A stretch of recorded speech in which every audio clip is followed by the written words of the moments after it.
3, 2, 1, and welcome back to Chasing the Race and beginning of Series 3, and I think it's episode 25 in total, and we're here at Donington Park for the penultimate round of the British Superbikes, and we've got a... Now hold on, don't be throwing big words around because we've got a guest here, right? A big penultimate, I can't even pronounce that properly. And we've got a bit of a special interview, a bit of a special podcast coming up today, because it's me, myself, Dom, and we're joined by the fastest road racer in the world, where do we start? BSB winner. There's a long list of, a long repertoire, but we'll get onto that in the podcast. But welcome to the podcast, Mr. Peter Hickman. Hey, how you doing? Not too bad. How are you? All good, thank you very much. How's your coffee, Dom? Is it all right? It's going grand. I think we're going to have to figure out a stand thing for this, Chrissy, because we literally look like we're sharing the same dick. It's fucking terrible, this. I'm telling you. In front of Peter Hickman, this is a little bit touchy. Yeah, there you are, Chrissy. Slip it in. There we go. So we're here at Donington Park, obviously penultimate round, and is it the third year in a row that you've made the showdown? It is, yeah. Good shout. And how are you sort of feeling ahead of the weekend? I'm quite happy, to be fair. I mean, to be honest, the showdown round at Aston didn't exactly go to plan, if I'm completely honest. 2 8th positions were not what we were aiming for, shall we say. But it wasn't a disaster. It just wasn't great either. So average is about how I would describe the weekend. So we're coming into Donington slightly on the back foot from where we wanted to be. But we'll just have to wait and see how the weekend goes. We've got some more parts and some new things to try again, just to confuse myself some more with changing the bike completely. But the idea behind that is we're not winning, so we need to change something to try and get ourselves to win these races. And what's the current points deficit? I have no idea. Too many. You and them bloody big words again, Chrissy. Deficit. Sounds like a politician. He does, doesn't he? Now, bear in mind, Chrissy's got northeast blood in him, from his mother's side, so we can slag him off to an inch of his life. Remember that. Don't be pretending he's some big shot. You know what I mean? Yes, even though he is. So we've just met Mr. and Mrs. Hickman, and we're here. We're sat in the lovely rig here at BSB. It's a big, nice, fancy motorhome. The love bus. And if the walls could talk. If the walls could talk. it must. Well, I was going to say home from home, but you do live in this, and it's a fantastic motorhome. It's unbelievable, isn't it, Dom? Mate, I'm thinking about what I can lift in my pockets before I leg it. This is serious, man. I think this is the poshest place I've ever been. So I know it doesn't say much, but, posh mind. Are you based up at, is it Cadwell Park in this? Pretty much, yeah. I based myself in Louth, so I've been living in the motorhome. I actually lived in a motorhome, not this one, for 2 or 3 years, back in 2013 onwards. And then I've been in a house for a bit, and now I'm back in the motorhome. I like being a gypsy. I think that's what it is. I must have some gypsy blood in me somewhere. Cash is king, and I saw you filling up the back of this thing with red diesel. Bit of cherry boy. There always we go. Goes a long way. But right, so I think really we're going to have to start breaking this up a little bit, because you're not really a guest today. You're going to be a co-host. A co-host. Now, the fact is, you must be bored off your tits getting asked the same questions again and again and again. So it's a little bit, let's keep it formal and just let's take the piss. Informal, you mean? See, that's not formal, informal. That's it. You see, this is a good start. You see, you stick to the big words, Chrissy. You stick to the big words. There we go. Are you into your podcast here? Have you done this before, or were you losing your virginity? This is his favourite podcast. Of course, this is my favourite podcast that I listen to all the time. Do you know what? I actually did my first podcast not that long ago for BMW, literally about a month ago. It's just come out, funnily enough. Not that I'm plugging that over this at all. What's your German like? Yeah, not that good. But no, I'm cool with it. So, I like to think that I can talk on a microphone, all right? So as much as you're going to take the piss out of me, I'll make sure it's reciprocated. Excellent. Well, we've got big words. I'm only going to say big words just to annoy Dom, just so he's got that confused look on his face. Right, fuck yeah. He found another host permanently here. Peter Hickman joining Chasing the Race, and go fuck yourself. We've got plenty to get through. Obviously, it's been a good few weeks since our last podcast, and obviously BSB coming up, the World Superbikes, MotoGP, all the road race and whatever. But just before we get properly started, I must say that this episode is sponsored by Incontango Training, leading finance risk and treasury consultancy, and also we've got a second sponsor. kindly sponsored by Darren and Harry Sudworth from Doncaster in memory of Darren's dad, who recently passed away, Paul Sudworth. So a little shout out for Darren and Harry there. But I mean, we usually start these podcasts with what we've been up to recently. You were out racing last week, Dom. How did that go? Obviously, I was at the Gold Cup, but no one wants to hear about that. So let's talk about your review on Alton Park and how it went for each other. So go on, Chrissy, you first.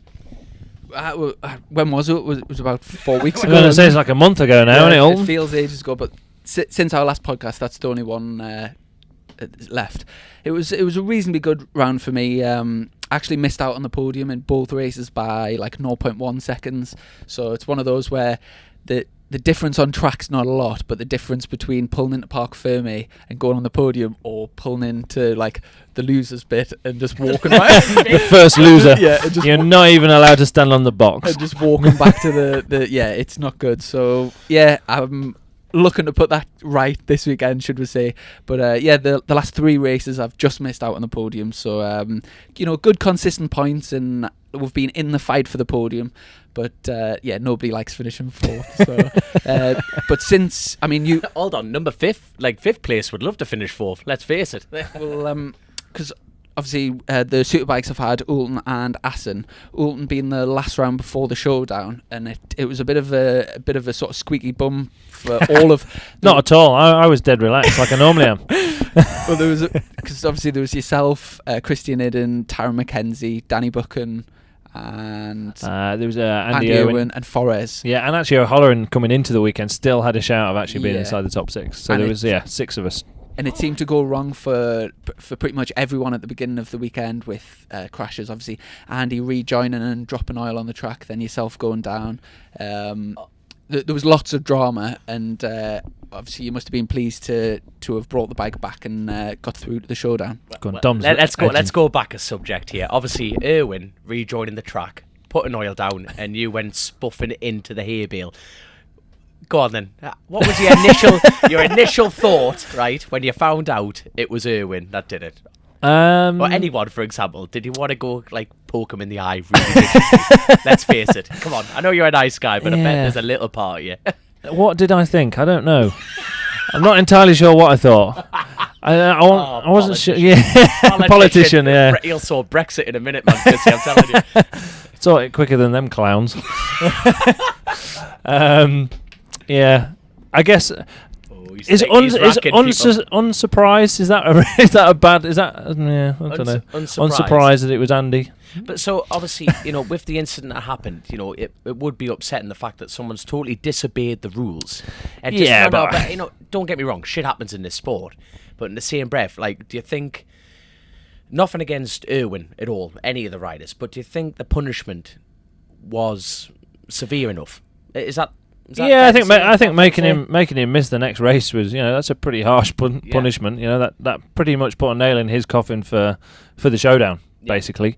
But I also think it was probably the right decision. I think as much, Andy, I get on him with Andy Bint, as I'm sure 99% of the riders in the paddock do. He's a mint guy. He's a really cool, nice guy. He just sometimes loses his head a little bit when he's got his helmet on, but.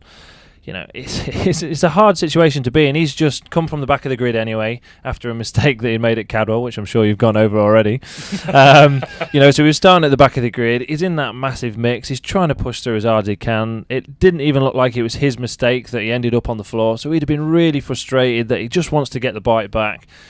He's been told that he can't ride the bike back, and he's kind of saying, but there's nothing wrong with it. As it turns out, obviously there was. That's it. And it's just that lapse of using his head for that moment, and it's caused, unfortunately, the race to be red flagged, myself to go down, Linny to go down.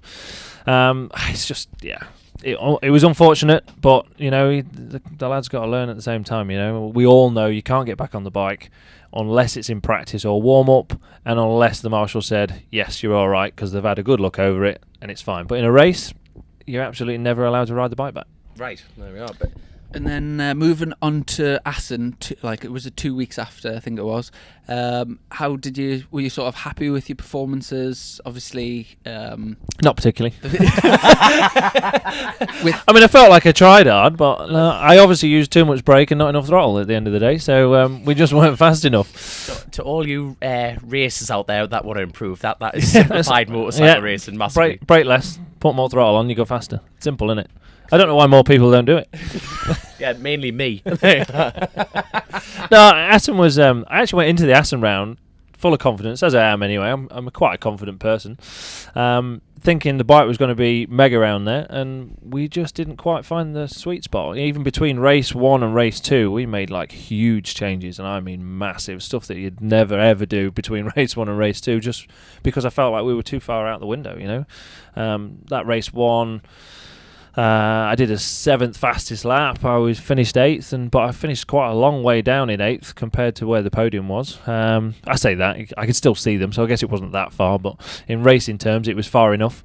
So rather than kind of start race 2 with almost a known quantity of you're going to finish around 8th, we thought, sod it, we'll change a load of things, and we made some huge changes to the bike.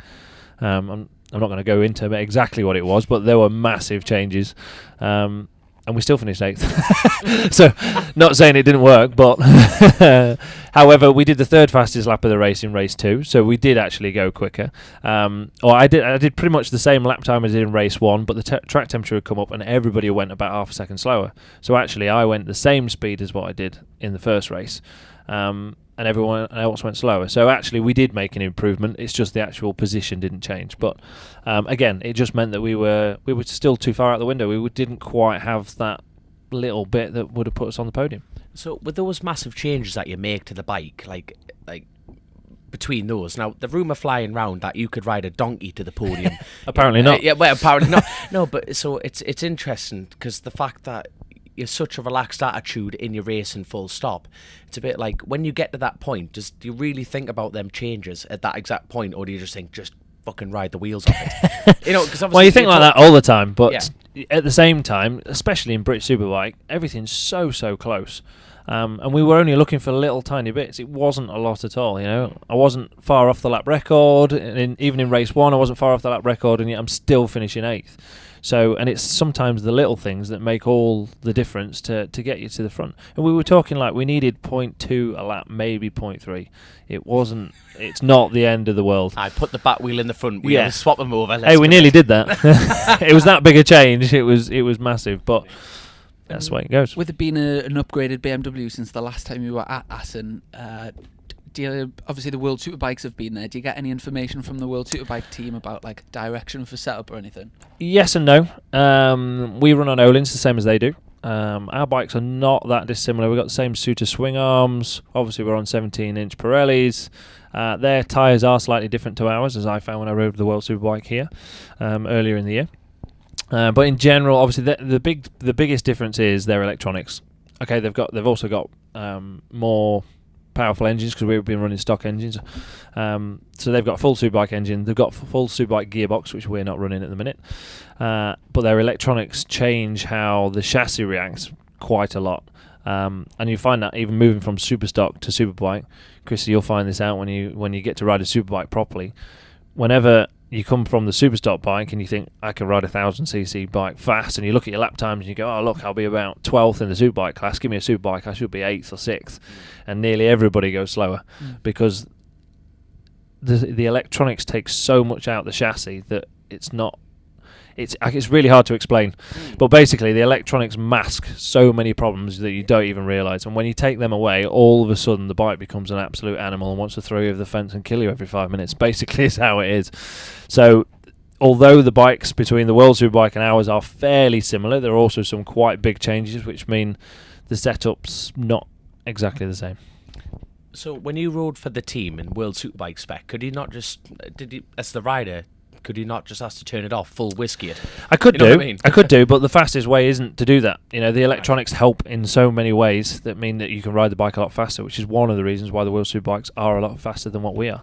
So running now, we've obviously had a few chats before. I make it sound like we meet up for coffees, but we don't. No, it's like, obviously, I've asked you, you always give out advice. You've got nothing to hide, which is a brilliant character to have in the paddock. And you keep saying to me that you don't run any traction on the road, which is absolutely brilliant. You do that on the shorts as well as the roads. Now, if BSB said, right, like, you have to run electronics now, like everyone can run whatever traction package they can, would that be something that you would agree with? Is that something that you think is good for the sport or bad for the sport, or good for you or bad for you? Not necessarily good or bad for me. For the sport, I think it'd probably be a bad thing. I think the big thing that Superbike or British Superbikes made a massive change was 2012, was making everybody go to these rules. We all run the same ECU, regardless of what manufacturer bike you've got. None of us have any rider aids, and look how fair it is. All right, forgetting this year where the Ducati's obviously a step in front, at least one step, maybe two steps in front of everything else on the grid at the minute. It is only at the minute. We'll get there. Another BMW plug there. Apart from that fact, generally speaking, you can't really tell who's gonna win on a weekend. Up to this year where that bike's become really strong. There's been kind of 10, 12 riders winning in a season, which is even this year. I think there's been 6 or 7 different winners this year. I mean, that's pretty even. That's pretty even.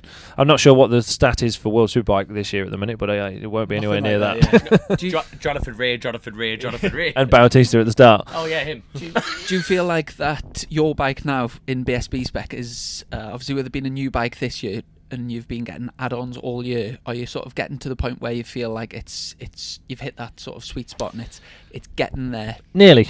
It's definitely a much stronger package than what we had at the start of the year, obviously, because we only had it 30 days before round 1, so that was never going to be an ideal situation. And that's also going back to why the Ducati's so strong. It's not necessarily a new bike. It's a new bike to the public, new bike to the public eye, but they tested it for 18 months before it came out. So actually, it's not a new bike. It's nearly 2 years. Well, it will be now over 2 years down its development. The BM we got 30 days before round 1, and apart from the World Superbikes having it a bit before then, that was it. So it's still a baby in comparison to a lot of things on the grid, and the bike's getting stronger and stronger. Like I said, this weekend we've got some more new ideas, new parts, new development stuff that we're doing in-house more than anything. So the actual Smiths Racing team are pushing the development of our bike in a direction that we think is the right way to go. So, at Assen we had some new things, and at Donington the next round we've got some new things again. So we're not always going to go forwards, but that is obviously the end goal. Mm-hmm. And we'll get on talking about when you did your World Superbike wildcard here at Donington Park. But obviously you've had the sort of unique position that you've got to race both BSB specs and World Superbike specs. Did you drop down into the 27s here in World Superbike? I didn't quite know. My fastest ever on a BSB bike is like a 29 flat, maybe a 29.2, something like that. And on the World Superbike I did 28.5. Okay, so I was a good chunk faster. Mm. And for that sort of 7/10, roughly what sort of money difference to if you were going to build a BSB if you're going to build one, the difference. Good question. I don't know. Our bike will be roughly somewhere around the 90 grand to 100 grand mark for a BSB spec bike to what we're on. The World Superbike, I don't know what the electronics package will be, to be fair. I know they're capped though, aren't they? So they'll be more expensive than us, but they're not going to be ridiculous. I would say probably another 20 grand, but that's only in hardware and software, but then you've got to actually be able to run it. That's the difference. Yeah. And you mentioned the tyres as well being different. Have you ever had a chance to back the tyres? No, I didn't back them at all, and I didn't actually get to test the bike either. So I literally just turned up on the weekend, saw the bike on the Thursday evening, and then rode it Friday morning. Mm-hmm. And speaking of tyres, do you find swapping from tyres is a problem, or is it, quite frankly, as a professional rider, does that just not even enter your mind? I wouldn't say the grip. It enters your mind, and it is different, and the feeling's different, and that's what's always really difficult. And most riders really struggle with that. Even going from the roads, to BSB, I have to run on Pirellis in BSB. On the roads, I choose Dunlop because we get a choice, and my preference is Dunlop. So. I'm lucky in the fact that I am, for whatever reason, quite adaptable, and I can change my style between one and the other fairly quickly. And even riding the BSB Pirelli to the World Superbike Pirelli was different. The tyre's different. The front tyre size is even different. So it's a 125 on the front for the World Superbike, where it's a 120 in BSB, and it doesn't sound much, but the actual profile of the tyre is very flat. So the bike feels very heavy when you're changing direction, but it also means you can brake really hard on the side of the tyre because the tyre's really flat. So it's a different feeling altogether, and anyone who rides bikes will know it's all, you both know everything's about feeling. So if you change something, the feeling changes, and then you're like, oh, I'm more comfortable or I'm less comfortable, and one way or another you either go faster or slower. But sometimes you go slower initially until you learn it and understand it, and then you can go faster. Did you feel like that weekend, did you sort of learn things from the World Superbike team and from Tom and stuff that did you bring back to your BSB team that sort of helped you set your bike up? Yeah, more from a riding point of view from Tom. So I was actually able to obviously look at his data. The last couple of years, I've always been faster than my teammates, so it's been difficult to kind of learn anything. Gauge. Yeah, to have anyone to bounce off as such. It's always been that I've ended up most of the time I've always been faster. Is that most of the time? 60% of the time, I've always 60% of the time it works every time. No, most of the time I was the faster rider, so I always ended up being the one leading the setup changes or whatever that may be. Obviously, here at the World Superbike, it was the opposite. So, which for me, I actually really enjoyed. I really liked. So, I could actually see his data and see how he was attacking the corners and approaching the corners, and what he was doing: front brake, rear brake, gears, how he was actually riding the bike. And I've taken quite a bit from what he was doing and brought it back to my BSB bike, which has definitely helped us. It's put me in certain areas. It's definitely improved my riding. Oh, cool. And on the topic of BSB, obviously there's lots of speculation about sort of people moving seats and teams and whatever. One big sort of question mark, I think, is over obviously Scott Redden's going over to World Superbikes, and the sort of second... Who's going to have his seat? Bird, yeah. Have you got any sort of predictions or... I have no idea. I think Dixon was the big one for a while, wasn't it? But I think he's staying in Moto2 now. Signed for a second year, yeah. Well, he offered me the job, but he didn't put enough zeros on the end of the contract. You just wanted to fell trees for a bit longer, didn't you? Well, naturally, you know what I mean. Keeps me mobile, young. Keeps me mobile. Keeps me flexy.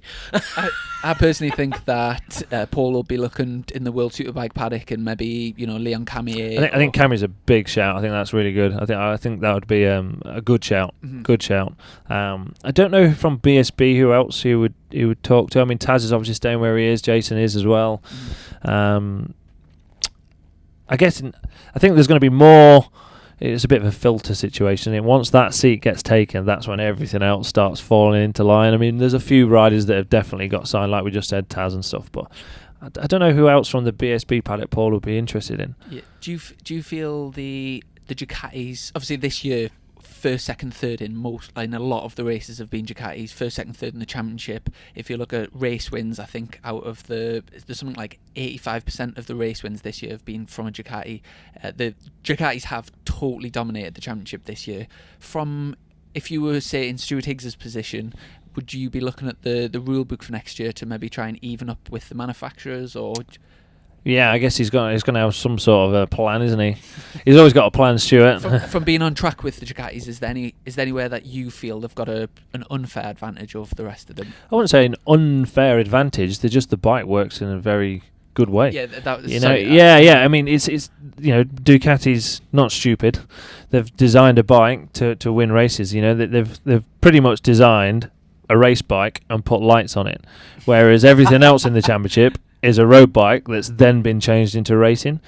But that's their prerogative, that's everyone's prerogative to do whatever they want, and Ducati's done the right thing and made a bike to the rules that work. So whether now them rules have to be tweaked slightly to try and make it a little bit more fair, then I would definitely be up for that. Make them use one brake disc or something. That would be better, wouldn't it? With Scott Redden coming into the championship this year from MotoGP, would you say he's sort of met your expectations? Has he surpassed them? From the beginning of the season, how do you feel like this year's went for Scott? I think he's done fantastic, hasn't he? I think he's done a great job. There's always going to be a lot of doubters, but at the end of the day, he can ride a bike. Anybody that's been in World Championship, either World Superbike or MotoGP, and won races like he has, you can ride a bike. You're not stupid, And at the end of the day, people are like, but wait till he gets to Knockhill, wait till he gets to Cadwell. It's just a new piece of tarmac. Exactly. It's just a tarmac. It's just like when I went from BSB to the Isle of Man TT, people go, oh yeah, but that's different. Yeah, a different piece of tarmac. I still can ride a bike. It's not, but having said that, it's also one of probably the most difficult championships you can come into, and it is something completely different for him. Riding a bike without electronics, riding a big bike without electronics, riding on circuits, most of them he didn't know at all. It's difficult against riders like myself who've been riding them for years. So the only thing I would say is his only saving grace or one of his saving graces is he's obviously sat on one of the best bikes on the grid, if not the best bike on the grid. So that's obviously been in his favour, but that's just the way the cookie crumbles, right? That's just the way it goes. And out of the 3 Ducatis, if you had to pick a favourite that you feel is going to win the championship, who's your pick? I think you'd be hard pushed to bet against Scott at the minute, especially. What do you make of his haircut? I'm just looking at your haircut. I know, yeah. What do you like my haircut? I love it's it, a good mate. style, isn't it? It's taken me years to perfect this, I can tell you. Not everyone can pull it off. Or the hairstyle. That's it. That's the one. So yeah, back to the serious question. Chrissy, sorry, I was falling asleep slightly. Yeah. Trust you to lower the tone. It's what I do, mate. It's fine. It's why you're here. That's exactly it. You're going to keep everyone listening. Yeah, it's hard to see past Scott. But then Josh is obviously really, really strong as well. And Tommy, a real shame for him to tuck the front at Aston in that first race. He looked like he was the only rider all weekend that could even trouble Scott with at all. And in that first race, he was right there. Because I keep getting mixed up with who's privateer and who's not. Now, is Paul Bird factory Ducati? Depends what you class as factory, but yeah, Well, that's about as factory as you can get. Yeah. Wait, well, that's what I mean, because obviously the Oxford team are a privateer team, private. as well as yourself. Smith's racing, you're a privateer team. But am I wrong? Am I right? I think the biggest difference is, as far as I'm aware, is again they wouldn't have got their bikes with the lights on. They got their bikes as race bikes from the Bologna factory. Whereas I don't think Tommy did. I think Tommy's was more a road bike that's been converted. Not that there should be any difference, but there always will be a little difference somewhere. And the same as, the Taz Racing team with Tyco are the official BMW team, but they got their bikes as road bikes, just like we did as Smiths. The only difference is they got them slightly earlier than us. They get options to the parts earlier than us because they're the official team. But once our bikes have been built, apart from the specs that we decide to build them to, technically they're the same. Whereas maybe with the Ducatis, they're not. Maybe...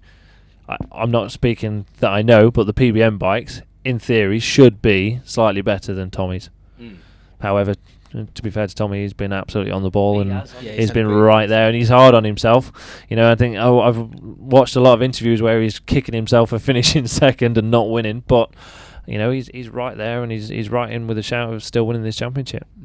And you referred earlier to teammates. Obviously, coming into this season, you had James Allison as a teammate, and you've been teammates with him at Kawasaki for the Mark Smith Halverson team. Were you surprised at James's lack of speed, to put it this season? Obviously, he had a really difficult beginning of the season and parted ways with the team. What was your take on that? Yeah, actually, I was one of the guys that pushed really hard to get him in the team, because I've worked with him before. Like you said, I worked with him at JG Speedfit Kawasaki. There was him, myself, and Leon Haslam. And James is more than capable of finishing at the top of this championship. And everyone, he's proved that in the past, he's proved that time and time again. He's finished inside the top three or four times. You can't do that unless you're capable of actually winning the championship. I don't know how many races he's won, but it's a lot. It's definitely a lot more than what I have. And I expected him to be really strong, which is why I pushed for him to be in the team. A bit like what I've said already about not having a teammate over the last couple of years that could push me. I wanted somebody to push me. I wanted someone to beat me. So I had to sit there and go, right, I need to sort my head out. I need to figure out where they're faster than me and why. And I need to learn from it. And that was the reason for bringing James in. For one reason or another, he can tell you more than probably what I can. It just didn't work out for him. He couldn't quite find the feeling that he wanted from it. And it just didn't go the way that he needed it to go for him to be able to go fast. And It's just an unfortunate way that. It's just an unfortunate thing that happened. He couldn't get where he wanted to. The team felt like they'd done everything they could to give him what he wanted, and it just wasn't working. So at some point, you can't just keep spending money to not even really be finishing the points. So, and I think if he's honest with himself, he'd agree with that as well. So it's just sometimes things don't work, do they? Sometimes you just got to change it. One way or another, either the rider needs to change or the team needs to change. Somebody at some point has to come up with that decision. It's a hard decision to make, of course, but sometimes them decisions need to be made. And of course, Allison's just been announced as joining OMG. Well, he rode at Assen, and then he's been put on the bike for the rest of the season at Josh Elliott's expense. Yeah. And OMG going to BMW next year as well. I've heard rumours that Tygo aren't going to be BMW, but I'm not sure if that's... No, I'm fairly confident that Taz will be a BM team again next year. Yeah.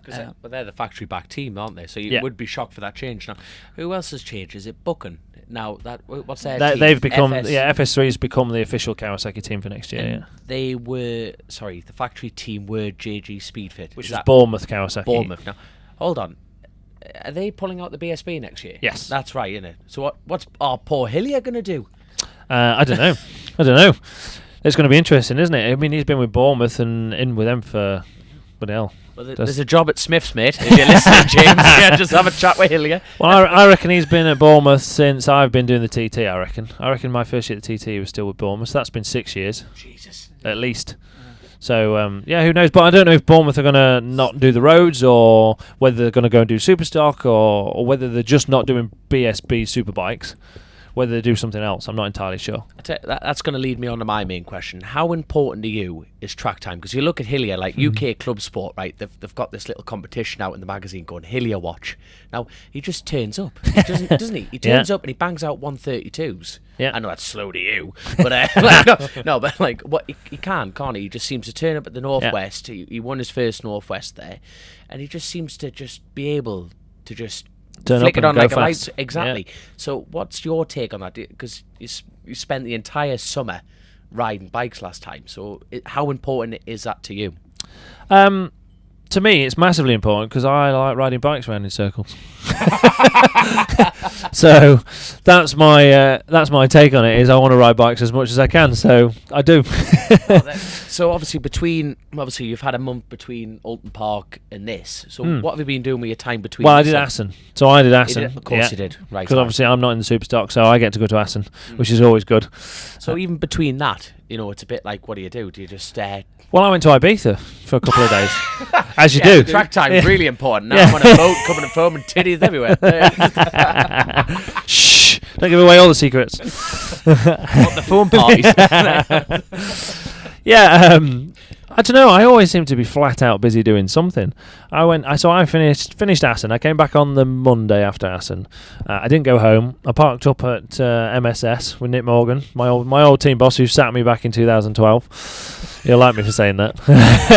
I gave him some shit about that the other day, to be fair. So I parked up at his place. He then picked me up, dropped me off at the airport. I went to Ibiza for a couple of days. Had a couple of nice chilled out days. Went and saw Coxey, which was mint. Carl Cox was up at Ushuaia doing one of the closing parties. That was mega. Had a right laugh with him. See, Chrissy, when you're on a superbike, you can name. Yeah, I do a bit of name dropping. Me and Coxey, you know what I mean? Me and my mate. me and my mate. I've shortened the name from Carl Cox to Coxey. My God. So I did that for a couple of days. I landed back. Morgan picked me up. No, he didn't pick me up that time. I landed back. Because you were giving him shit there. Yeah, because I was giving him shit. I landed back. And I got on a train from Stansted to London. I went to the Royal Automobile Club to the TT dinner on. So there was myself, McGuinness, Maria Costello and Hutchie. So we did a bit of a talk. Steve Plater was there. Phil Reed was there. Stavros was doing the comparing. Never been to the Royal Automobile Club before, but what an amazing place that is in Pall Mall. Ridiculous place. It's absolutely massive. So we did a bit of a dinner there so that was a Thursday night. So I'd done Monday. I got back from Assen. Tuesday morning I flew from Stansted. I flew back on Thursday morning. Went straight into London. Did this dinner on the night. Friday morning I flew out to Venice to do to have a meeting. Basically, I went to Venice for the day for a meeting. How rock star is that? That is about as rock star as Venice you can get. in Italy, right? Yes, That's where Ducati are, right? Yeah. Well, no, they're Bologna. Get the They're rumour Bologna. mill. Get the rumour mill going, people. He's off signing shit with Paul Bird. Maybe. No. Did I say the Ducati is the fastest thing on the grid? Is that what I Chasing said? the Racing podcast. This is what it's about. Get your scoops here. So anyway, I went to Venice for the day for a meeting with a company, funnily enough, called Ovali, which a few of you might have seen. I've got a little mini race bike which I keep in my merchandise store. If you ever come to any of the BSB rounds, then come and have a look at it. It's a proper mini race bike. My only time I could ever pass you, because you had the naughty bird out, right? And I'm not kidding. I was on a 105 at Nathan Smith's BR8 racing bike, right? And I'm like, that, you're going out. Because you refuse to do the racing because your exact words were, if I go out there, I'm only going to go fast. And you were... Well, the plan, yeah. I'd end up in a fence because I wouldn't be able to win because Davey Todd was there and he is mustard on a proper supermoto. That is his he was forte. on a big boy bike. This is a kid's bike you're talking about. Yeah, but they wanted me to do the supermoto and that's what they wanted, right. And I was not having any of it because I knew that if I got on a supermoto, I wouldn't be as fast as him. He would be able to beat me. I wouldn't like that fact. So I would try to go faster and I would end up over the fence. And there goes the showdown. And there goes the showdown. Exactly. So anyway, we saw you flying round on this little thing and I was on this bike and I just thought, if I stay behind you, I'll get a photo with you. This is a parade lap, right? There's people going around on all chitty bang bikes. Oh, right. Me and him were we were going through people like cheap slappers. I'm telling you, we were just absolutely howling around. And then he just got faster and faster. I'm boiling the brake on this little bike going, someone get a photo before I bin it. I was just like, slow down, Hickey. It was mint. Absolutely. It's cool though, isn't it? It's a cool little bike, isn't it? And fast. A lot of people was really surprised. A lot of people had seen it on the Saturday. I didn't ride it on the Saturday and I rode it on the Sunday and yeah, a lot of people are quite surprised. We're passing all the big bikes and stuff around there. But because how tall are you? I was nearly 6'2". 6'2", and you actually for a little bike. Yeah, you can sit on it all right. You didn't seem too out of place. Like you were bedding in your brand new levers and stuff like that. It seemed dead. I can see why the lads are riding them now. Yeah. Just for that same. How close to the same discipline is it? Not exactly the same, obviously. Not exactly the same, but it's pretty damn close, and it even runs under race shift and everything. So it is about as close as you're ever going to get, and it's much bigger than a mini moto, but it's not as big as a pit bike. Not far away, but not quite as big as a pit bike, and it is a proper mini GP bike. So, and something that's going to come out sooner or later, but a proper little scoop for you is there isn't an importer in the UK for Ovali at the minute. And we're trying to set up a bit of a junior championship. That's basically what I've been doing in the background. So on top of going to Ibiza and all the rest of it, which is obviously a bit of party and a bit of chill time, I've actually been trying to work behind the scenes in building a championship for young kids that basically in Britain we don't have, not properly. Fab Racing do a bit with mini motos and metro kits and stuff like that, but to be honest, metro kits and all the rest of it in two strokes, who even races a two stroke anymore? It's not the way forward, and there's so many different variables in two strokes and stuff. On a four stroke we can make it pretty damn fair, and I've been talking with the British Mini Bike Championship about doing a good few things. When is this being aired?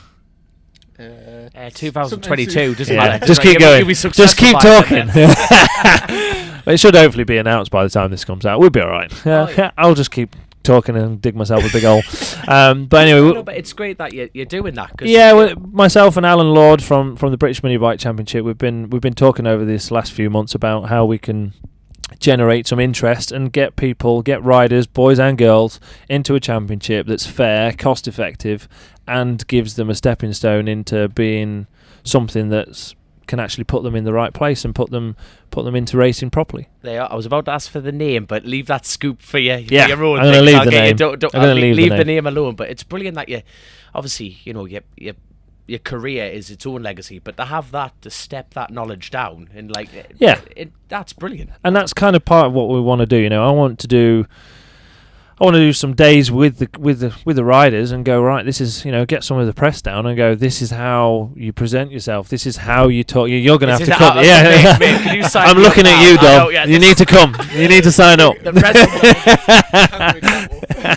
rest of these 5-year-olds, and I'm like, look, son, grab us a beer. I'm having a tab. Hickman, carry on. Tell me how to go fast. This will be great. we want to just try and improve and give them a leg up into, how to present themselves, how to talk to the press, rather than someone shoving a microphone in the face and go, "Now was your race?" and they go, "Yeah, it was 8." We want to teach them how to talk properly and how to be good, sort of giving something back and inspiring the next generation. That's basically the idea, yeah. And just to try and Ovali do this in Italy, Spain, France, Germany, the Netherlands, Poland, the USA, Canada, and they all run under the same rules. So any rider can go on wildcard in any championship with their bike and be fair and be the same as what they're entering into, so they can learn from other riders. The other riders can, vice versa, the riders can come here, and that's what we need to try and achieve in Britain, because that isn't happening at the minute. They've been really proactive, Ovali. Actually, that meeting really kind of opened my eyes to what they've been up to, and it's a really good thing. Things like homologating the bikes properly, stuff like that. They're FIM homologated bikes and stuff, which is really cool. That's never happened before. So we're talking about sealed engines. You're not going to be able to mess about with it. If you mess about with it, you're out, basically. So we'll run the championship properly, keep everyone as fair as you could ever be, so that the person that has the biggest wallet doesn't have an unfair advantage over the person that's literally in the van with a dad or starting out for the first time and has no experience. So that's what we're trying to achieve over this next couple of months, ready for next year, starting a championship in 2020 with these little mini Ovalis, which should be pretty cool. Yeah, if it all goes the right way, it should be pretty cool. Sounds fantastic. You'll have to keep us in touch with that, and we'll maybe be able to plug something on the podcast. Maybe we'll get some of the riders coming in, but we'll have to keep Dom swearing down, won't we? Teaching a 6-year-old. I'll tell you what, I promise I won't swear in front of them if you give me an IM discount. And by discount, I mean give us a couple of bikes. Yeah. It'll be grand. What's the next subject? While you were away in Ibiza, did you get a chance to watch the World Superbikes at the weekend? A little bit, yeah. I always like to keep an eye on, especially what the BMs are doing, of course, what they've been up to. But yeah, it's been interesting. I think finally we got an exciting World Superbike race in the first race of Magnicor, which was good. Finally. Have you ridden that track before? I have, yeah, a long time ago though, 2008. Funnily enough, me and my dad went over in the van and did a European Superstock race in 2008 with my own bike. European Superstock 600? I had Superstock 1000 for me that year. Yeah, I did Superstock 600 there in 2014, I think. Yeah. Cool track. Yeah, it is cool. Going out on the warm-up lap of that race, my gear lever came off, so I had to pull into the pit, all that effort and travelling and everything, and I had to start from the pit lane. So it was a bit of a shit race for me, but it is a great track. And them the hairpins, the undulations and stuff, and like you say, it provided a couple of good races at the weekend. We're kind of robbed of a good race with the Bautista crash, but obviously that led to the 5 times world champion Johnny Ray. What's your take on the sort of state of affairs in World Superbikes? Obviously, for years the Kawasaki's been the dominant force. Beginning of this season, it looked like Bautista and the Ducati had it nailed, and then it's that massive swing round. What's your take on things? Well, I mean, obviously the Kawasaki's been dominant, but it's only been dominant because Johnny Ray's sat on it. I think that's whether you like that or not, that is basically the fact. I think if you put him pretty much on anything on the grid, he's going to be at the front. Well, before he got on the Kawasaki, obviously he was in the championship for a good few years on the Honda, and he did have a few race wins in the sort of wet conditions, but to be fair, he was around the sort of 5th, 6th mark on the Honda, and then when he got on the Kawasaki, that was the big switch. And the Kawasaki has been strong. You look at the likes of Loris Baz, whoever's been Johnny's teammate has always been second on the either second or third or on the podium. So it did take Johnny to go there to start the win, and personally I would like to see him do it on another manufacturer just to prove that. Yeah, of course. I mean, obviously Sykesy won on the Kawasaki as well before Johnny, so the bike was obviously strong, as are Tom, as are Johnny, as are pretty much anyone on the grid. It's a bit like here as well, isn't it? You can put any of these top 10 riders, you can put on the Ducati, which seems to be the strongest bike at the minute. they're going to be at the front. You look at Tommy before he got on the Ducati last year on the Suzuki was kind of around the sort of 10th mark. Yeah, and then jumped on the Ducati, started getting somewhere near the front. Yeah, and now on this year's Ducati, he's right at the front. And I was just actually thinking about this. If you say switched Luke Mossey and Tommy Bridewell, I would find it really interesting to see what that would look like on track. What change that would be on track. Mm-hmm. Yeah, no, exactly. But obviously, Johnny and the Kawasaki just work. One way or another, they just work. What other people need to do to be able to achieve what they're achieving, it's going to be difficult, especially now he's in his 5th year, so next year will be his 6th year with it. It's a bit like myself, if it's not broke, don't fix it. I've been with Smiths for 3 years. There's a reason I've been there for 3 years. Everything's working good. Your crew really well. Your crew know you really well. Between me and Daz, my crew chief, he knows when I'm going to pull in before I do most of the time. He's looking at the screens and going, "Oh, he's going to pull in this lap," and everyone's like, "Yeah. How do you know that?" And he went, "I just know. I can just tell." And then I end up rolling down pit lane, and everyone's like, "How do you just know that?" And he's like, "I've worked with him. He's worked with me for that long. He just understands me and knows where I'm at and what I'm doing and why I'm doing it." And that's exactly where Johnny is at Kawasaki and KRT. They're so well gelled that anybody that goes to that team, like Leon has this year, how are you going to beat it? How are you going to beat somebody that's this year? Johnny had been on that bike for 4 years, fine tuning every last thing to what he wants. For you to turn up as a new rider, well, not even a new rider in as far as Haslam's concerned, but I've been on a Kawasaki for a few years, but still new to that team, new to that bike. Electronics are different, engines different. How are you meant to beat that other rider? It's going to be tough, and that's tough going into the same team on the same bike. So to do it with another manufacturer, even harder. Do you feel that what Johnny's achieved so far makes him the greatest World Superbike rider of all time? Well, no one's won 5 in a row before, have they? So, yeah. Foggy won 4, didn't he? There's been a few people that have done 2 and 3, obviously. But even back in them days, the Ducati was really strong, wasn't it? So could you say, we only won it because of the Ducati was stronger than everything else on the grid? But then there's more than one Ducati on the grid, just like there's more than one Kawasaki on the grid right now. But sadly, you're talking about the manufacturer fight there, and that's going to go on forever, isn't it? The bike, the second a new bike turns up, it starts winning, they're automatically a cheater. Yeah. Yeah, of course. It is, isn't it? It's a bit like, that's exactly how it is. But as far as a stock bike goes, if you were demoted, sacked immediately, and you went to stock 1000, and obviously you're gonna, because you're a BMW man. But as far as the class is aware, it's like, is that the bike to be on? It's got to be, isn't it, in the stock class? Would you, like, after what you've seen this weekend, what Mackenzie did on it? Yeah, I mean, obviously, most people don't even know Mackenzie was actually riding my bike, funnily enough, from the TT and the Ulster. Right. That was my bike, but with K-Tech in it. Because that team run under K-Tech. But when he bloody won it, I was going to say some dude set it up obviously really well. But yeah, I mean, he's gone from, to be fair, at Ulton, and funnily enough, I spoke to Coops after this, but when I watched it, he led that entire race too. Because obviously in race 1 he had a tyre discrepancy with the pressure, so he had to start at the back of the grid, and he come all the way through to 6, which is really impressive. That was after running on as well. After running on, yeah, because he actually made about 12 places up by the time he got to Shell. Got shot off the circuit because he tried to be a bit over exuberant. Another big word for you there, Dom. Write that one in your book. I can't spell that. Never mind. See it. They are into Britain chicane and kind of got tangled up. Ended up on the grass. Ended up last again, and then came through to 6. But in that race 2, he was leading that race, the entire race, until like probably 3 laps ago, and he actually let Coops through. Yeah. But when I was watching it, I thought Coops didn't really have an answer for him. But he all on his board must have been just +0, +0, +0, and he thought, right, I'm going to try. He was actually trying to be clever, so it means he was thinking, which is a good thing. Thought, I'll let Coops through and see where he's strong, and then on the last lap or whatever, I can pass him. Unbeknown to him, I spoke to Coops about it afterwards, and Coops was absolutely on his limit just to stay there. And under his own admission said, if he'd not let me through, I wouldn't have won that race. But as soon as he let me through, he thought, I've got this.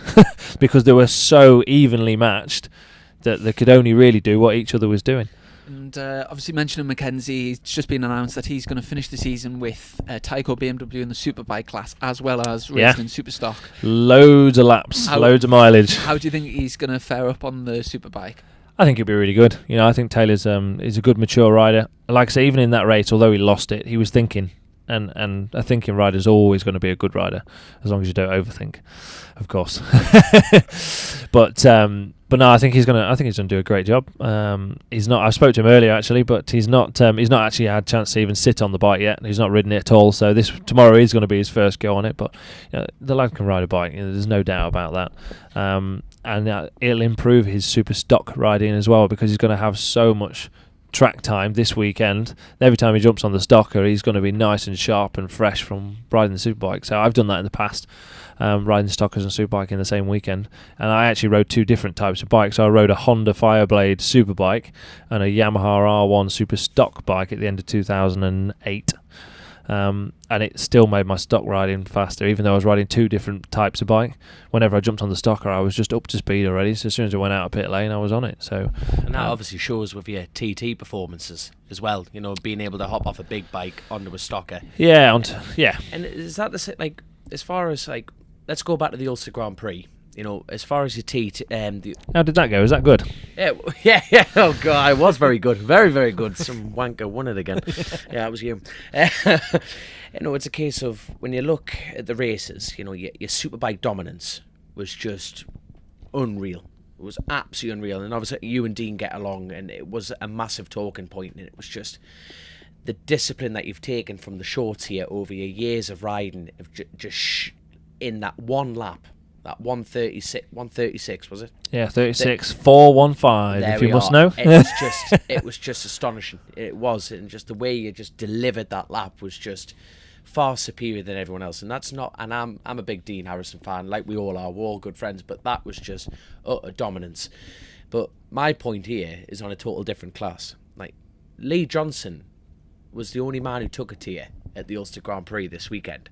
So, as far as big bike riding, that's a discipline in its own. So jumping from class to class, what made the 600 totally different from your domination in the big bike, if you're with us so far? In a roundabout way. Yeah. Well, the class, that super sport class, is obviously what Lee rides all the time. He's been doing British Super Sport Championship all year, so he's well sharp on it. I would say, if you asked him, I think that would be his favoured class. That's his preferred bike that he likes to ride, especially because he's 4 foot tall with heels on. So, he was always going to be strong on the super sport bike. The R6 is a phenomenal bike. It's the newest bike on the grid, so arguably it's the strongest bike on the grid. And the little Trumpy I was riding probably isn't. It's not the fastest thing out there by any means. We had some help from Triumph this year, which was fantastic, and to be honest, that made the difference for me to actually win at the TT on it, and win at the Ulster on it. But I didn't have to ride hard at the Ulster to beat him. It was right down to the wire. I had to be really clever with where I passed him and how, and yeah, it was tough to beat, especially being definitely not 4 foot with heels on. I'm 6 foot without them. That power to weight difference makes more of a difference on the super sport than it does on the big bikes, and that makes somebody like that hard to ride. And Lee was riding really strong. He's riding really well. He was absolutely on top of his game. So I had to brake less and put more throttle on all the time. With you having the lap record at the Ulster and the TT, is it 135? 452 at the TT and then 415 at the Ulster. Okay, and there's a pub quiz. Yeah, there you go. Yeah. Do you feel like you were pushing harder to do those lap times at either one of the tracks, or do you see one of them sort of progressing much more, or? I don't know about pushing harder. The Ulster's more of a short circuit, I would class it as. It's a bit Thruxton style. It's very fast. There's only a couple of places where we're actually in first gear and going quite slow. Everywhere else is really quick. It's not bumpy at all. It is like a short circuit. There's 2 corners on the track that have actually got bumps on them. Apart from that, it's like a billiard table everywhere else. Quarterlands, Quarterlands, and then Flowbog for me. They're the only places that's actually got. Dom's racking his brains out. I can see him. He's like, 2 corners. I'm learning here. Quarterlands under the trees before Islands, the right, where they put that bit of tarmac in and made it worse this year, which was very Irish of them. And then Flowbog before Quarry Bends. They're really the only 2 places that have got bumps on the circuit. Apart from that, the thing's like a short circuit. It's fast, it's flowing. You've got to be really kind of thoughtful about where you're going to put yourself and why. And for me, that's what I do weekend in, weekend out as far as BSB is concerned. So when I go there, I can ride it like a short circuit more so than you can the TT. Right, quick question then. Go on. One or the other. Which one's your favourite, TT or the Ulster? Genuinely, I don't care. Politician again. No, whatever's. I get asked this question a lot, not between Ulster and TT, but between road racing and BSB. What's your favourite? Yeah, no one gives a shit about the BSB. I'm a roads man. Come on, what's your favourite circuit? I really don't care. Honestly, whatever's next on the calendar, we could put we're in a massive concrete or tarmac car park at the minute, and genuinely, if we put some cones out tomorrow and I can get my little Ovale out, I will have as much fun tomorrow on my Ovale as what I will do going around the main circuit on my superbike. Oh no, I'm not denying that. Because if you had to pick one, if you had a button, if you were Trump, right, and you were going to blow up one or the other, right, and someone had a gun at your head, I'd die. Oh fuck, shite! You soft shite. There you go. Right, here we go. Go on, Chrissy. You go back to this boring answer and curse me. There you are. I can't choose. I used to be indecisive, but I'm not so sure anymore. Obviously, getting on to the road racing career. Yes, come on, Chris. Let's bring it back down. Let's get back on track. Oh, fuck you. Fuck you. Hold on, right, yeah. I've said this hundreds of times on this podcast, right? You're that guy in school Everyone hated. I know, that's why I got bullied. You're good. Piss off, right? Hold on.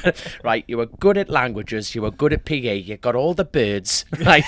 Everyone got along with you, right? And you're that kind of guy that you just see walking towards you and you're going, I'd love to hate him. And then you're like, hi. I'm like, oh, you're so lovely. You prick. He turned up at Oliver's Mount, man. I'm like, Peter, you're riding a bike. And he goes, no. I'm like, thank fuck for that. He's just such I think a nice that was guy, your. man. I don't think you even said hi. I think you said, "Are you I racing?" was straight off the bat, and he just politely answered, we're sitting in his motorhome on a Thursday night, for God's sake. You were literally the nicest guy, and I want to hate you for that. But I can't hate you. You're just class. Go on, back to the track. But I can't make a decision on which I prefer. Because you're a soft shite. I'll take that. I don't care.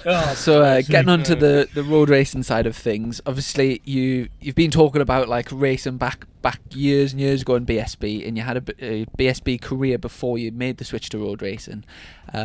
So let's go back to that switch over year, and what was the motivation to start road racing? Like how did you prepare for your sort of first road races, and and then we'll go from there. Well, I'd reached a point in my BSB career that I was not going to get a ride unless I had a big checkbook, and I've never had a big checkbook ever. So by the end of 2013, I finished 11th in the BSB Championship. Nothing to write home about, but not horrendous either. You know, I was a genuine top 10 rider, pretty much weekend in, weekend out. I didn't have the best of years that year, but I say I finished 11th. And I couldn't get a ride in 2014 for... Definitely not for love. I could do it for money, but I couldn't do it for love. And love was all I got, unfortunately. So I wasn't getting the ride that I wanted or felt that I deserved in BSB, and I wanted to keep riding bikes. I'd never really looked at the TT, although in 2013 I'd been over to have a little look. Only really just out of interest more than anything, because I was always interested in it, because it's a bike race at the end of the day, and if it's got 2 wheels and an engine, I'm in. So I'd been to have a watch in 2013, but not really with the idea of riding it. And then it just kind of transpired that I wasn't going to get a ride in BSB. I wanted to keep riding bikes. How could I keep riding bikes that was cost effective without costing myself an absolute fortune? I was living in my motorhome at the time. I didn't have a house because I couldn't afford one. So it looked like the only way I could do that really was to go and sample a little bit of road racing and see how we got on. I spoke to Paul Shoesmith, Shuey, God rest his soul. It was a good mate of mine. I'd raced against him in Superstock back in 2004 when I first started. He had a Speed Freaks bike back then, if anyone can remember that. He had a bright yellow R1. There was him and Ben Wiley. We were racing the Superstock Cup Championship as it was at the time. We raced against each other. Fortunately, I won that, so that was good. He always hated me for that as well. He always hated me for it. No, but we got on really, really well, and I spoke to him. He brought a lot of newcomers to the Isle of Man TT and to road racing in general. Even Dean Harrison, Simon Andrews, Gary Johnson's ridden for him. There's a lot of names that that people listening at home will know that have came through riding through Shuey. So I spoke to Shuey and said, look, I'm interested in doing something. I spoke to Paul Phillips from the TT and said, I'm interested in maybe having a go. The TT were really proactive in getting me over to the TT, getting me around in a car, getting me out with Milky, Johnny Barton, and just kind of making me as safe as possible if I really wanted to do it. So they did all that. Shuey provided the bike. I went to the Northwest because I just wanted to go actually ride a bike. I didn't really race that year at all. I did an NG road racing meeting at Alton Park. It was the only race I did before the TT that year, apart from the Northwest. So I didn't ride a bike. I didn't do any testing. I literally went there, did a day of riding round in the pissing down rain at Alton Park. Went and did the actual races. And that was the only race I did before the Northwest. Went to the Northwest. I had to pay for my tyres and fuel and crash damage. Ideally in road racing you don't ever want any crash damage, so that was alright. I was cool with that. This is my world you described it. I paid for my ferry to get over there. I didn't get any money. I had a few sponsors that kept on board from BSB, so that kind of covered that. Chrissy, go get the door. The violinist has arrived. The smallest violin in the world. I'm basically saying I didn't really have a pot to piss in, so I went there, had some fun. My first ever road race, I finished 9th in the Superstock race on the Thursday evening. Really enjoyed it. Saturday it pissed down like it normally does at the Northwest, so I just kind of rode around, enjoyed myself, pulled some wheelies, did some skids, put the bike in the van and went home. And then went to the TT, but I'd done, it's fairly well documented. I did loads and loads of laps of the TT in a car between January and April of that year, 2014. Just going round and round in circles, basically, trying to learn my way around. And I was quite fortunate in the fact that I'd played the PlayStation game as a kid loads, and everyone laughs at me for it, but I tell you what, I knew half the circuit before I even went. My first year in 2013, I'd never been to the TT, apart from being a 1-year-old when I went with my dad when he was mechanicking in the JPS Nortons. I'd not been to the TT since then. I went in 2013, I literally booked a flight on the Monday, I flew on the Thursday. I didn't know how I was getting from the airport to the paddock. I didn't even know where the paddock was. I got on the flight. I met up with literally the person I sat in front of is a guy called Chris Cunliffe and his wife Sue Cunliffe. I'd known them for years ago. They used to sponsor a rider in the Superstock paddock.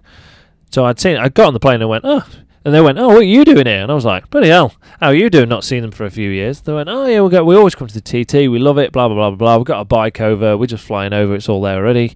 Where are you going? I'm like, no idea. When I land, they're like, oh, where are you staying? I've got no idea. I don't know where I'm staying. I've not booked any accommodation. I've not booked any. All I'd booked was a flight there and a flight back. So they went, well, jump in our taxi. So we literally landed, jumped in their taxi. They went, we're going to Kirkmichael. Where do you want to go? I went, well, I'll go to the paddock. So we went to Kirkmichael, dropped them off. He went, oh, I've told the taxi driver to take you to the paddock. I've paid for it. Don't worry about it. So I was like, oh, thank you very much. So he dropped me off at the paddock. I literally got out, me and my rucksack. Dave O. Johnson's pulling out in his BM. Goes, Icky, I'm off for a lap. Do you fancy a lap? Yep, I'm in. So I literally chucked my bag in the back of his car, jumped in his car, and off we went. And we're going down the road, and I said, oh yeah, I know this bit. You kind of go right here, left here, down there. He goes, oh, you've done loads of laps. I went, no, this is my first ever lap. I've never been here before. And he was like, well, what do you mean? I was like, well, I've never been here before. And he said, well, how do you know where you're going? I went, well, I don't, but I can remember as a kid, I played the PlayStation game. I remember going left there, right there, over that jump. So then he starts testing me. He was like, all right, what's next then? And most of the time, I got somewhere near. There was a lot, obviously, that I didn't, but I guess that kind of planted a seed in my head of thinking, if I actually put some effort in, I probably could learn this quite quickly. And that's basically what happened. I did 7 trips between January and the end of April of 2014, leading up to my first TT of that year. 2 days at a time. Little 1 litre Fiesta, got hammered around the Isle of Man TT.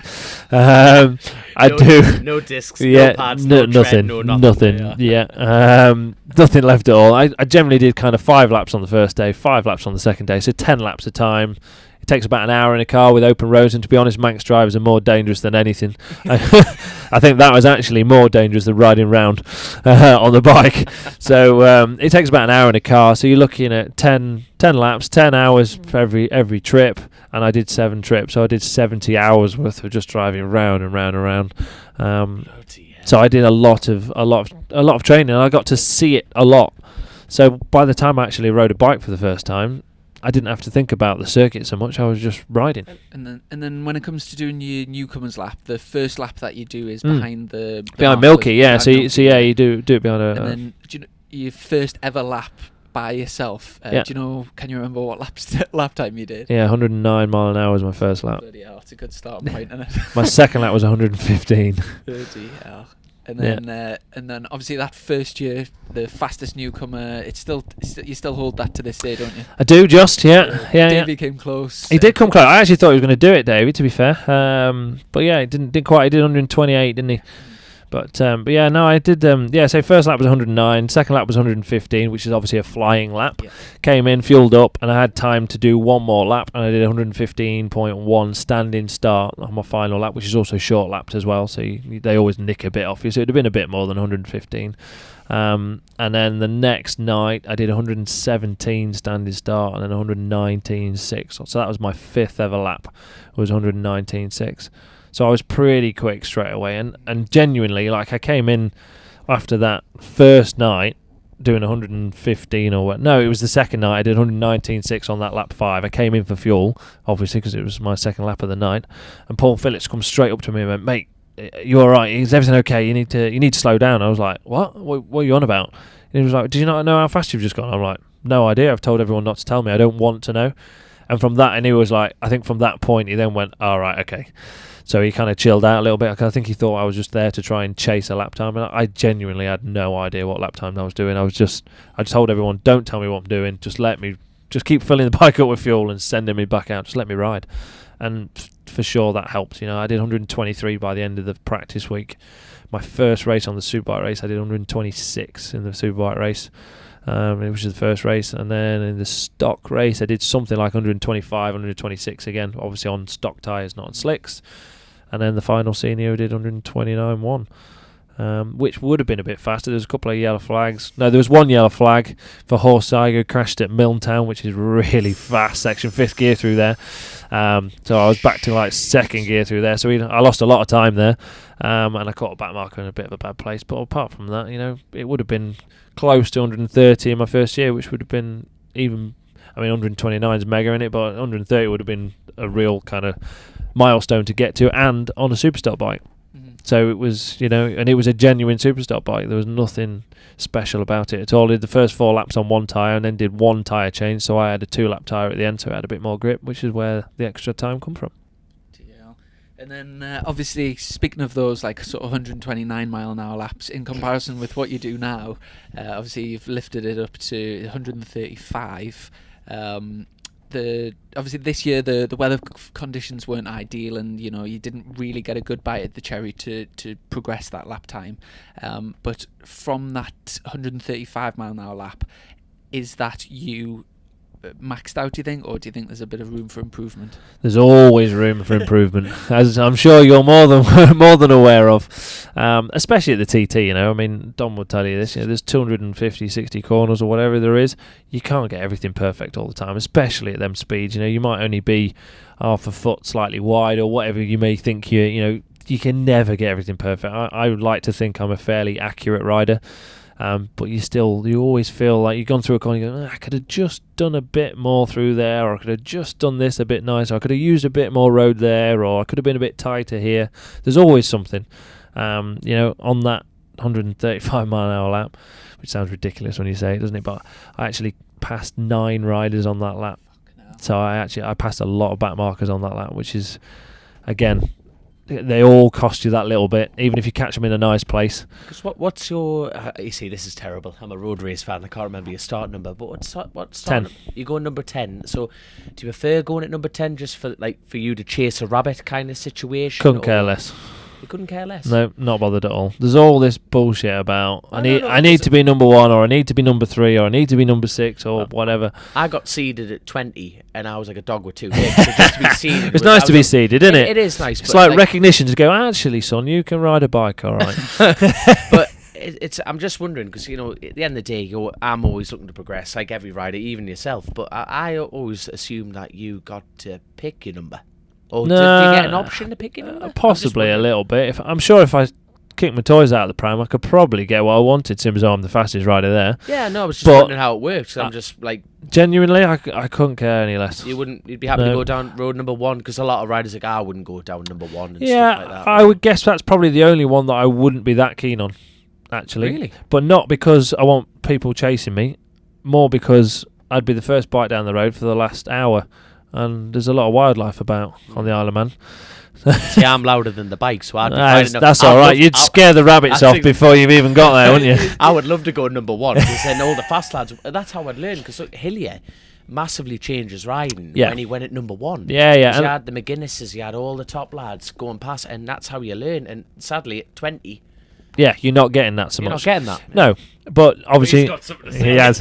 As soon as you mentioned wildlife, we had a little bit of a scene after the TT this year, because Dom reckons that he came round a corner and there was a bloody peacock in the middle of the track. A peacock? Now, did you see the peacock? No, I saw no peacock. No, I'm telling you, How much did it cost you? No, I'm telling you.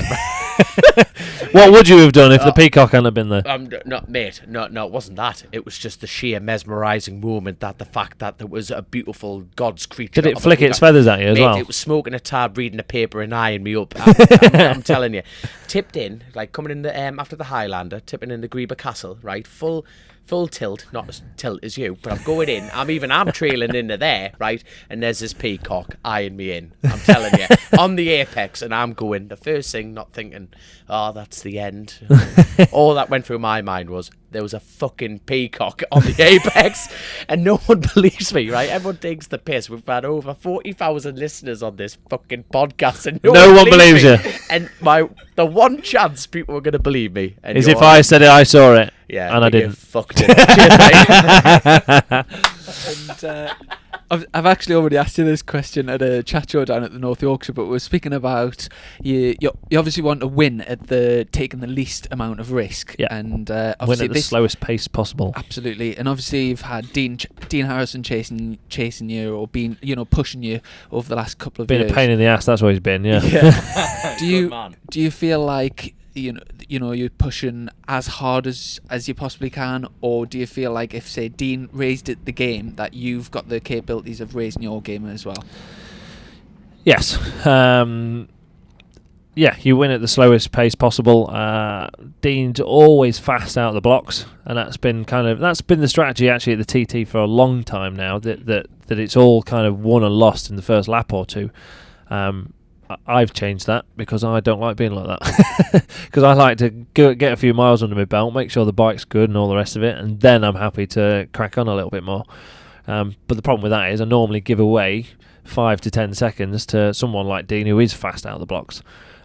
This year we didn't have the amount of laps that we normally have, and I did things the opposite way.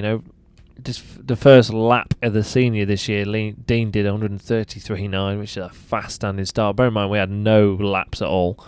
However, my standing start was a 34.2, so I still edged him when I needed to. And my second lap again was 134.2 coming into the pit. So when I need to, yes, I can up the ante, and I did that mainly because although it was a 6-lap race, none of the races had gone all distance that year or this year. And I was conscious of the fact that it might not do its full distance for one reason or another. So I pulled my finger out when I needed to. I don't necessarily like doing it, but I did it. I feel like I could do that at the moment when I need to, like I did at the Ulster. Mm-hmm. And obviously you being the fastest man there and the man to beat really at the TT, are you still looking at the sort of sector times and doing your homework of where you could possibly improve, and like sort of year to year, what sort of homework are you doing? If any. Probably not as much as what you think. No, from last year, Dean was always strong in the first two sectors. However, for myself, that was more down to the bike. The S1000RR that I was riding was a fantastic bike, the Gen 3 model. However, it was never the best at being very agile through certain corners. And especially that first two sectors definitely lent themselves to the Kawasaki. Having ridden a Kawasaki around there, they lent themselves to the Kawasaki much more than what it did to the BMW that I was riding. So rather than make the bike do what it wouldn't do, I concentrated on making it do what it did do extremely well, which was from Sector 3 onwards pretty much. So the bumpy section, from Balaf onwards, it was good. The fast section, bumps were okay for it. And then especially over the mountain, it was extremely strong. So I just concentrated on that. Having said, so I knew that the first two sectors were my weak point, if you like. But I also knew that from riding the new S1000RR, this Gen 4, if you like, this year at BSB, I knew that them first two sectors were going to be a lot stronger for myself. And that's exactly what happened. I managed to keep the pace that I had over the mountain, but also improve in them first two sectors. And that's where I probably surprised a few people, including Dean, where I was actually quick, even off the blocks and through Sector 1 and Sector 2, where I hadn't been the previous year. With the news that Glenn Irwin's going to be joining the TT ranks for the from next year, how do you feel, Glenn? Not on a Tyco. Not a Tyco. Apparently not on the Taz. Not on a Tyco. But do you know what's gone on there, by the way? Only hearsay, so I can't really say, to be fair. There's always lots of rumours around, but I thought he'd done a great job on the bike. To be honest, he'd not really ridden it, and he was in front of Christian. Mm-hmm. Obviously, they had a disastrous as a team. They had an absolutely disastrous shocking at one point, and like 3 or 4 smashed up bikes. Yeah, but like you say, he was fast. Yeah, he was fast. Yeah, and he'd not ridden it that much, and he's come off a year that's been, he finished third in the British Superbike Championship last year, and this year he's really struggled on the Kawasaki. Obviously, didn't gel with his ZX10 for whatever reason. And it's hard to then go fast when when your confidence is down, and it will have been down. No matter what he says, it will have been down. No matter who you are, you'd have been down. If you finished third in the championship one year, and then all of a sudden you're struggling to even get in the points, that's a massive confidence knock. So to be able to actually jump on something else and then go fast on it straight away. What had he done? Thruxton, Cadwell, Alton, and Assen. Is that it? Yeah. He's done 4 rounds on it. So he's done a third of a year. It's not that much. I doubt he'd have tested it that much, and I thought he did a great job. Yeah, the bike's very different to the ZX10. Tyco's still learning the bike just like we are, so that it's not like they can go, yep, this does this here, this does that there. He'd have been learning it with them, and he was fast. Like I said, he was at Assen. He was faster than Christian for the majority of it, and that's impressive. Have you heard rumours of where Glenn's going to be going for next year?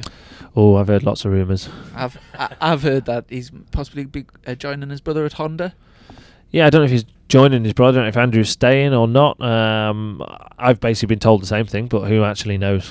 The BSB rumours are everywhere, aren't they? Yeah. Just rumours in the paddock. One story starts at the top and it's totally changed at the bottom, hasn't it? So Chinese whispers everywhere, exactly. but who knows? Yeah, I mean, it'd be with what he wants to do as far as TT and all the rest of it. That would make sense, wouldn't it? With what Honda can do. And obviously with Honda bringing out a new bike next year as well, which Bautista's going to be riding in World Superbikes. We were discussing the fact that sort of Honda in Superbikes haven't really, haven't really progressed with the other manufacturers for quite some time. Obviously they've got that MotoGP spec bike that Rutter's got, but in terms of a super bike, they're a little bit behind at the moment. But they are behind. Apart from in BSB, they seem really strong in BSB still. I don't know if that's the rules or it's got to be the rules. When you think about it's got to be, hasn't it? Yeah, because it's full whiskey for you lads. So it's all about just hitting the hammer down. But like Chrissy's saying, they haven't taken a leap forward whatsoever. They've just totally stood there with their hands in their pockets and gone. You know what I mean? Yeah, obviously Camia and Kianari in the World Superbike Championship have been, unfortunately, absolutely nowhere and crashing the brains out at the same time. Leon's been strong in certain areas and then ends up on the floor. So obviously the bike's not up to where it needs to be. And fingers crossed, the new bike can be good. Not as good as BM, of course, but plug it good. There. Do you think Glenn will go well at the TT? His riding style and what would you sort of expect? I expect that he'll be strong. He's won Macau Grand Prix. He's won Macau Grand Prix. He's won at the Northwest. No, he did 600, but I don't think he won. He was at the front though. He was at the front. So yeah, he'd definitely be at the front. You can adapt like yourself to learning circuits. Genuinely speaking, you take anybody out of this paddock, out of the British Superbike grid, you can take any of them top 10, 15, even top 20 riders. As long as they use their head, they're going to be fast. Chrissy, you're not coming to the TT, right? You just sit there, son. Right. You can take any of them out of that. And again, in Superstock, you take any of them top 10, 15 riders, you can all ride bikes. So, and it's just a new piece of tarmac. As long as it doesn't scare you and you do your homework and you take it step by step and will let what comes natural come to you and not push beyond where you should be. Any of them riders can be fast, and Glenn will be no exception. And obviously, as you was talking about your own career, sort of making that jump from BSB and going to the roads, which seems to have, like, from that point in your career, since you've been doing the roads, you seem to have made a big step forward on the short circuits as well. Do you feel like the doing the roads and certainly like raising your profile, do you feel like that's then benefited for the short circuits too? 100%, yeah. So going back to why I went to road racing, I went to road racing because I wanted to carry on riding bikes, and what ended up being a byproduct of that, after the TT and obviously going really well, there was a lot of people shouting my praises and saying, why hasn't this lad got a BSB ride, blah blah blah blah blah, because I've been in BSB for 10 years at that point, in the championships, either in Superstock or Superbike for 10 years at that point. Didn't have a ride in 2014. Unfortunately, Simon Andrews lost his life at the Northwest that year. He was riding for the RAF reserves team in BSB at the time, so they then didn't have a rider, of course. After the TT, Lee Hardy, who runs the team, owns the team, came to me and said, look, we want to continue in BSB one way or another. We're not going to do anything at the next round, which was Snetterton, which is when everyone gives Simon the big send-off from the BSB paddock. And then from that point onwards, we had a sit down at Snetterton, spoke about things, and decided to move forwards with the RAF team and ride the Honda again, which I was a little bit dubious about, having had an average year the year before. As it turns out, the bike I rode in 2014 was much stronger and much better, and we ended up riding a good package. We had a good crew chief in Frankie, who was now in MotoGP, so that's how good he is. He was doing the electronics and the crew chief for me, and we just went forwards in leaps and bounds. I won a race that year at Cadwell Park, as many people remember, in the rain, in the pouring down rain at Cadwell, and that's really what then I never looked back after that. As soon as I actually won that race, everyone went, oh, actually, he can actually win races, and from that point onwards, it just spiraled. We moved to BMW the year after because I felt the Honda had ran its life as much as it could do at that point, especially for a privateer team. Being in an official team is definitely different to being in a privateer team. They were spending a fortune on rebuilding engines every 5 minutes to try and keep it at the top of what it could be, and it still wasn't quite fast enough. So we went to a BM, and I got a couple more podiums that year, and then off the back of that year, I can't remember where I finished in the championship, 8th or 9th, somewhere in 2015, again in privateer team. The RAF team's not got a big pot to take to the big factory teams, and managed to get an official factory ride with the Kawasaki team the year after. So, I went from no ride to an official Kawasaki ride in 3 years or 2.5 years, basically because I went to the TT and did half decent. There we are. And you were speaking about the BSB lads, like obviously Glenn's coming across, and can you see any other potential sort of BSB riders that are looking to follow in your footsteps and make the jump across? I don't know, really. I know obviously Richard Cooper came across to do the Northwest, yeah, so that Cooper's could be like done the Northwest. Yeah, I'm not sure if he'd do a TT though. I spoke to him about it before, and the Northwest is one thing, and the TT is something very different. Totally different. Northwest is fairly simple. Someone Cooper's size, it helps at the Northwest being small, of course, and Lee Johnston's the same. But then when Lee goes to the TT, he struggles a bit on the big bike. So this year, he even moved from the Superbike to the Stocker for the senior, just to try and make his life a little bit easier, maybe. Yeah. And that's that's really not because he's not got the talent. It's just because of his size, and the big bike ends up taking you for a ride rather than you riding it. So luckily, being 6'2", I don't have that problem so much. I can manhandle the thing a bit more. You've got the leverage, young'un. Yeah, and you've got the muscles because you're a tree fella. So he was licking his lips before. He was just checking me out here. I was, checking me out. I thought you were flexing in front of me a little bit. I thought that's what you were doing. Oh, good God. On that graphic note, right. But anyway, I don't know. Is my honest answer. I don't know. I think more people will be inclined to come and do the Northwest. It's pretty safe, the Northwest. It's, as far as road racing is concerned, it's a flat-out triangle, Ewan. It's a flat-out triangle with a load of stop-start bits with chicanes, which is all BSB, which is why BSB lads always go well there. Because it's all about late braking and stuff, and not a lot of the road lads can do that so much. That's it. And I've just looked at the time there, and we're flying through. How far this gone? We're flying through this podcast. Is that an hour and 23? It is, yeah. We're on it. I was going to say... time flies when you're having fun. Oh, God. During the winter months, obviously, last year you went over to New Zealand to race. Have you... And you're a regular boot camp attendee at over in Texas. Have you got anything cool planned for this winter? Possibly. So obviously I'm doing Macau again in November. Then I'll be back for the NEC for the motorcycle show. And then there's a possibility of maybe the Sepang 8-hour in World Endurance. Oh, wow. Which would be pretty cool. Yeah. Iconic place, iconic track. So I'd quite like to go there. If I get the opportunity, I'll be there. I've got the opportunity to go to New Zealand again. Because you won there last year. I was about to say. Managed to win there at the Cemetery Circuits. That was pretty good. So I did the Suzuki series out there, which was a real good fun series. Nice and relaxed. The Kiwis are always nice and chilled out. My kind of people. Nothing's a problem. Everything, it'll be fine. Don't worry about it. I like that. I like that style. That's good. So depending on whether I go to Sepang or not, might depend on whether I go to New Zealand or not. After that, I will be doing Texas again, like I do. I've done it for 4 years now, so this will be my 5th year next year. Is that the racer camp? So it's the racer camp. So it's 7-day camp. It's always great fun. Colin's mint. And can anyone pay for that? Yep. That's I mean, a total accessible thing, isn't it? The idea for the race camp is obviously you're meant to be a racer or have some sort of racing experience or be very competent at riding a motorcycle anyway. Right. Not necessarily have dirt track experience, but have some sort of race experience. That's the idea with it. They do a slightly less teaching and more let's go and race. kind of thing. Like you turn up, I took my mechanics not this year, last year. So I took Daz. He's done a bit of not racing, but he can ride a bike pretty well. Not ridden for ages. Never done any off-road or anything like that. We literally turn up day one. Right, we're doing a race. You should have seen his arse fall out of him. He was like, "What? What do you mean? I thought we were going to do at least a day or two of training before we start racing." Like, no. We did like probably an hour just riding around, and went right. We're going to do a race. And his arse fell out straight away. For the listeners that don't know about the Texas Tornadoes boot camp, so go over to Texas. It's Colin Edwards' camp, and it's basically bikes, beer, and shooting guns. It is full Texan. That's living the dream. It's about as America as you could get, basically. But it's all included, you know. It's Trump. Yeah, you got to wear a Trump hat if you're there.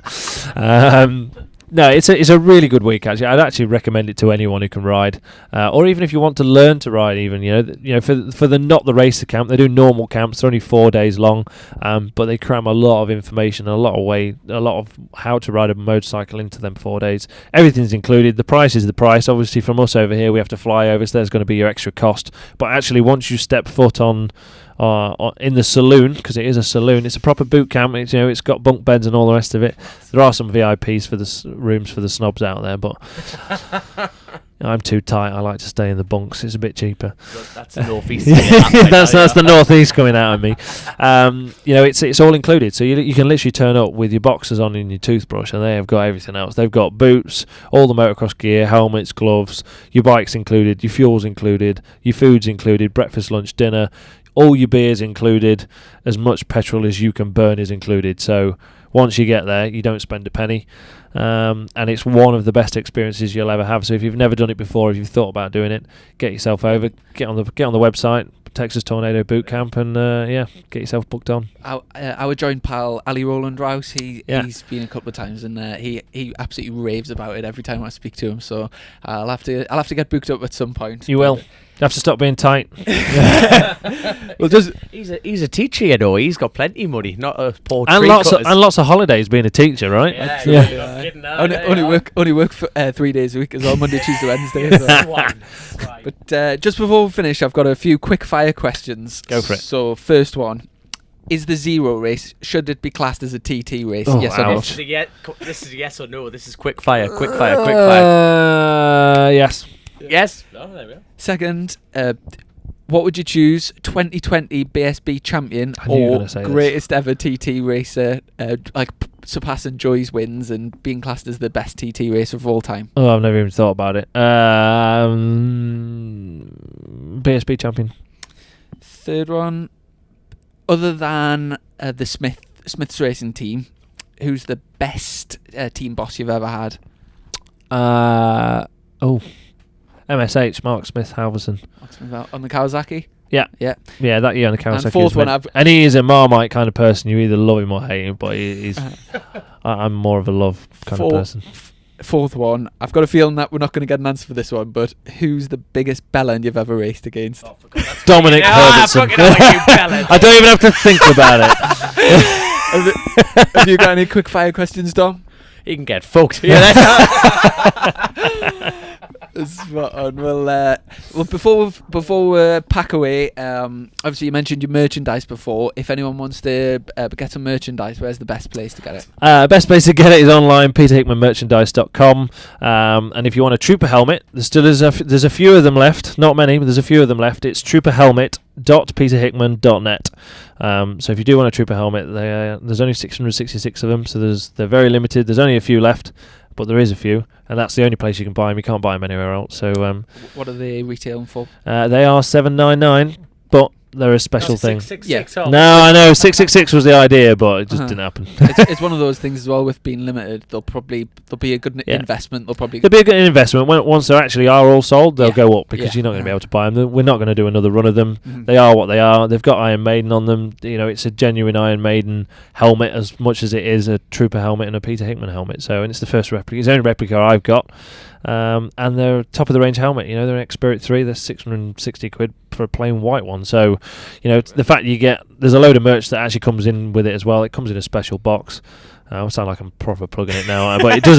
Go for it. It does actually come with a load of bits in it that you wouldn't normally get. You know, like a bar runner and glasses and key rings and all sorts. There's a poster in there. There's a bit of everything in there. So actually, for the money, it's more than worth it. Fantastic. If I say so myself. Well, very best of luck. Obviously, you've got 2 races this weekend and then the final round of Brands Hatch in a couple of weeks. So, best of luck with all the racing. Hope this weekend goes fantastic. Likewise. And less brake, more throttle. Yeah. You'll go faster, you get on that podium. You'll get there. Thanks so much for joining us on Chasing the Race, and we really appreciate it. And, have you got anything to say, Dom? No, it's great that you've just I've just been farting for the last 5 minutes in your motorhome, so you're probably not going to get to sleep very well. But honestly, thank you so much for just taking your time to do this, because, you know, there's a lot of hair-gelled wankers out there that wouldn't even take I haven't got any hair gel, you see, because I've got no hair. But no, seriously, you know, great to have a humble lad like yourself just take us in on these cold, wet, damp nights at Donington. You just look sorry for yourself out there. I thought I'd best let you in. I just look sorry. But no, thank you very much, Peter. You're more than welcome. Thanks a lot. Big thanks to our sponsors, Incontango Training and Darren and Harry, and for all those, as we always say, if you're going to leave a review on iTunes, only 5 stars, please. This is the only podcast Peter Hickman listens to, not that BMW rubbish he's been doing, so there you are. Yes, thanks to everyone that's been liking and subscribing on iTunes, and we're starting Series 3 now. We're actually going to start video on the podcast as well. This one isn't videoed, but from the next one that we do at home back in the studio, we're going to trial videoing it and putting it on YouTube. So. Oh dear. And I'm stopping swearing. It's only because Peter's dragged us out of this, so I do apologise for the swearing yet again. I think you owe quite a bit into that money box. I do. It's all for charity, Peter. We're just givers, mate. We're just givers. And I've just thought about the Manx thing, but we'll get that in next podcast. Maybe. We're running out of time. People, we could listen to you all night, Peter. We're really good, mate. We're really good. But yet again, thank you so much for being on, and thank you for your time. No worries. Cheers.